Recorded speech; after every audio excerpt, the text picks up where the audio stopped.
భారతదేశ భద్రతా వ్యవహారాల సలహాదారు అజిత్ దోవల్ చైనా ప్రతినిధితో పాటు రష్యా అధ్యక్షుడు పుతిన్ను కలుసుకోవడానికి వెళ్తున్నారంటే వీళ్ళిద్దరి సమక్షం వీళ్ళ చర్చలు జరుపుతారు అని. పుతిన్ చాలా బహిరంగంగానే భారతదేశం మధ్యవర్తిత్వం వహించడానికి నేను ఆహ్వానిస్తున్నానని చెప్పారు. ఆ వెంటనే ఇక మోదీ ప్రశంసకులు, భజన పరులు వీళ్ళందరూ చాలా ఇంకా చూసారా మోదీ ఎలా ఇదైపోయారు, కీలక పాత్ర వచ్చారు, ఇవన్నిట్లోకి వాళ్ళు చెప్తున్నారు. నేను ఉదయం కూడా మాట్లాడాను కాబట్టి దీని మీద స్పందించడమే కాదు, నిజాలు మనం తెలుసుకోవాల్సిన అవసరం ఉంది. రష్యా ఉక్రెయిన్ మధ్య సంధి కుదిరితే మనం సంతోషించాలి తప్పకుండా.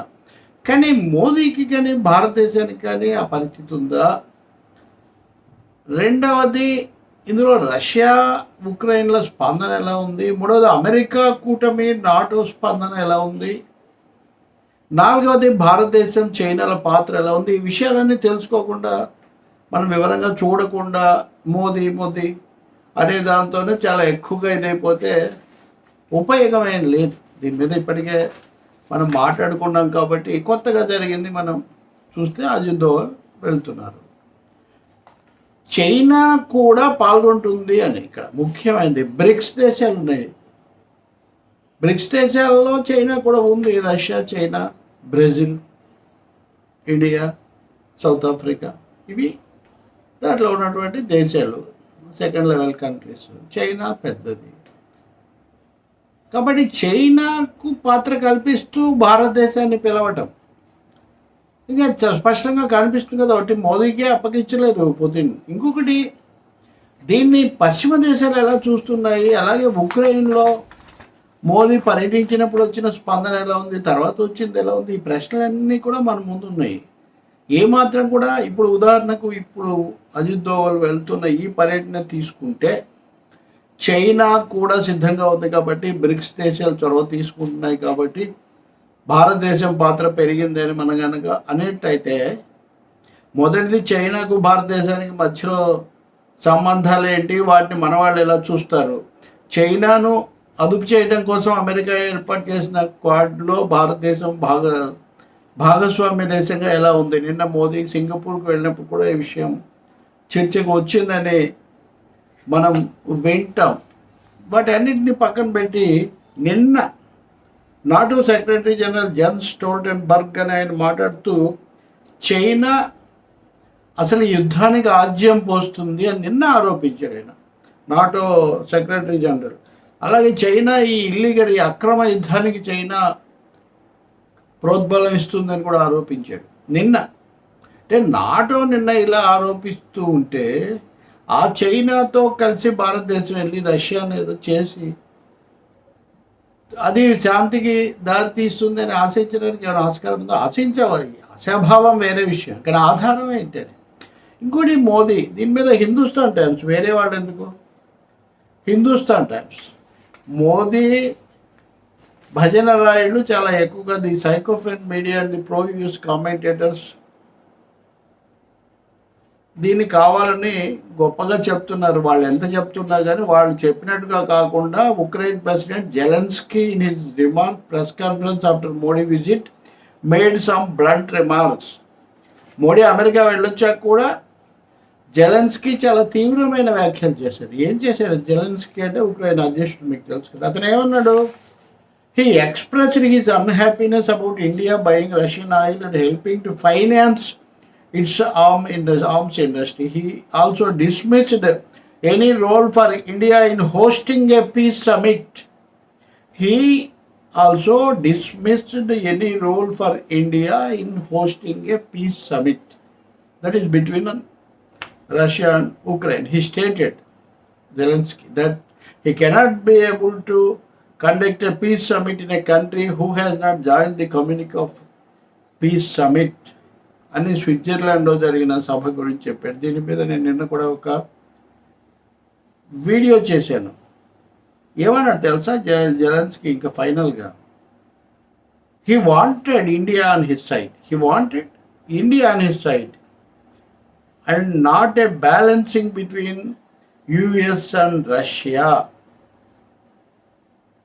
Not balancing between US and Russia. ఇంత స్పష్టంగా జెలెన్స్కీ తోసిపుచ్చిన తర్వాత ఇంకోవైపున అమెరికా వాళ్ళు కూడా చాలా తీవ్రంగానే కామెంట్స్ చేశారు. భారతదేశంలో అమెరికా రాయబారి మాట్లాడింది నేను ఇదివరకు మీకు చెప్పాను, అది నిన్న కూడా మాట్లాడాడు. రెండవది, ఇలాంటప్పుడు మీరు స్వతంత్రం అది ఇదంటే కుదరదు, ప్రత్యేక పరిస్థితుల్లో అందరం కలిసి వెళ్ళాల్సిందే, మా మాట వినాల్సిందే అని చెప్పాడు. ఇప్పుడు నాటో చెప్పింది. కాబట్టి అమెరికా ఒత్తిడి, నాటో ఒత్తిడి చాలా స్పష్టంగా ఉంది. హిందుస్థాన్ టైమ్స్ ఈరోజు రాస్తుంది ఏమని, while Modi and India biters, అంటే మోడీ అండ్ ఇండియా బైటర్స్, ఈ పదంలోనే ఒక పెద్ద తప్పు ఉంది. మోదీని విమర్శించే వాళ్ళు వేరు, ఇండియా బైటర్స్ అంటే అందరూ ఒకటేనా? మోడీని విమర్శించే వాళ్ళు దేశంలో వాళ్ళు కూడా విమర్శిస్తారు, ఇండియాను విమర్శించే వాళ్ళు వ్యతిరేకులు. ఈ రెండింటిని ఎలా కలుపుతారని ఇదే మీడియా, సోషల్ మీడియాలో నడిచే రాజకీయం, నాటకీయం. పిఎం వెంట్ టు బైటర్స్ feel that the PM went to Ukraine on August 23rd to balance foreign relations with the West. The fact is that Zelensky has invited him to Ukraine during 2021 climate change conference in Glasgow.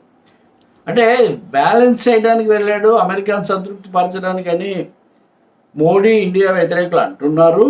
కానీ 2021లో ఎక్కడో climate, వాతావరణ మార్పుల మీద జరిగిన సదస్సులో ఆయన ఆహ్వానించాడట. ఇంతకంటే ఇంకా సమర్థన ఏమైనా ఉంటుందండి? 21లో ఆహ్వానిస్తే యుద్ధ మధ్యంలో 24లో వెళ్ళటానికి దాని కారణంగా చూపించడం అంటే ఇంతకంటే సమర్థనకు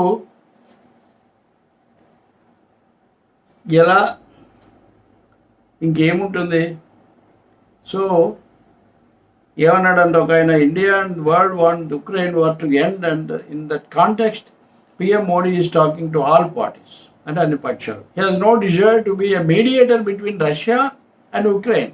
చూడండి ఇది, he has no desire to be a mediator between Russia and Ukraine, but supports all initiatives to stop the war so that children and women are not targeted by missiles etc. పిల్లలకి ఎవరైనా పిల్లలు, స్త్రీలు దెబ్బతినకూడదు, నష్టపోకూడదు, ఒప్పుకుంటారు. కానీ ఏమన్నది ఇందులో? ఈ మాట చెప్పింది ఎవరు? Senior official from external affairs ministry.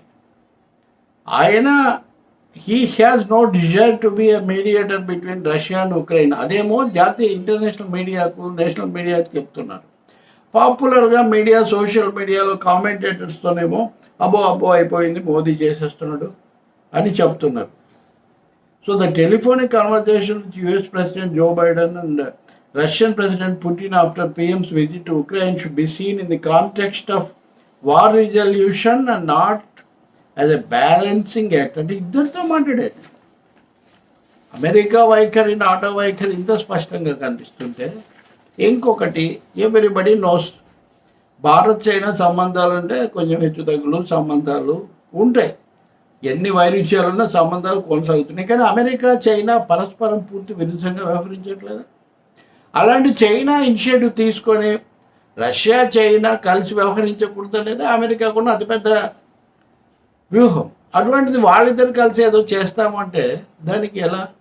So ఎవరేం చొరవ తీసుకున్నా వెళ్ళొచ్చు అంటే వేరే విషయం. కానీ ఏదో నిజంగా క్రియాశీలంగా, చాలా సృజనాత్మకంగా జరుగుతున్నట్టు, ఇక్కడ ఏదో కాన్ఫ్లిక్ట్ రెజల్యూషన్ అయిపోతున్నట్టు కావాలని ఉందా అసలు నాటోకు అమెరికా? చైనా కూడా, చైనా మేము ప్రశాంతంగా ఇది పరిష్కారం కావాలని కోరుకుంటున్నామని వాళ్ళు అంటారు. కానీ వాళ్ళు ఇండియా కంటే కూడా సూటిగా రష్యా వైఖరిని ఎక్కువసార్లు వాళ్ళు బలపరుస్తున్నారు, గతంలో బలపరిచారు.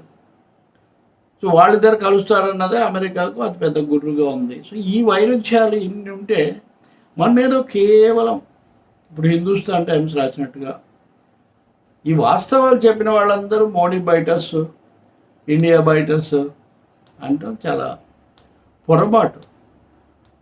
మేమేమి మధ్యవర్తిత్వం వహించట్లేదు, ఎవరు ఏ చొరవ తీసుకున్నా దాన్ని మేము బలపరుస్తుంటామని ఇండియా చెప్తుంది. ఇంకా దానికి ఎవరు ఏ చొరవ తీసుకున్నా బలపరచడం అన్న దాంట్లో ఇంకా ఎవరి ప్రత్యేకత పాత్ర ఏముంటుంది? ఇక్కడ చొరవ తీసుకుంటుంది ఆ మాట వస్తే పుతిన్ కూడా తన దగ్గరికి మోదీ వచ్చాడు కాబట్టి భారతదేశం చేయాలని ఆయన చెప్పట్లేదు. చైనా కూడా ఉండాలి, బ్రిక్స్ కూడా అక్కడ ఉండాలని ఆయన చెప్తున్నాడు. సో ఇక్కడ పిక్చర్ చాలా క్లియర్గానే ఉంది కదా. కావాలని మోదీ ఎందుకు ఇలా చేస్తున్నారు? దీన్ని ఇంకొకసారి చెప్పుకోవాలి మనం, దానికి ఇంకా చాలా మెటీరియల్ ఉంది.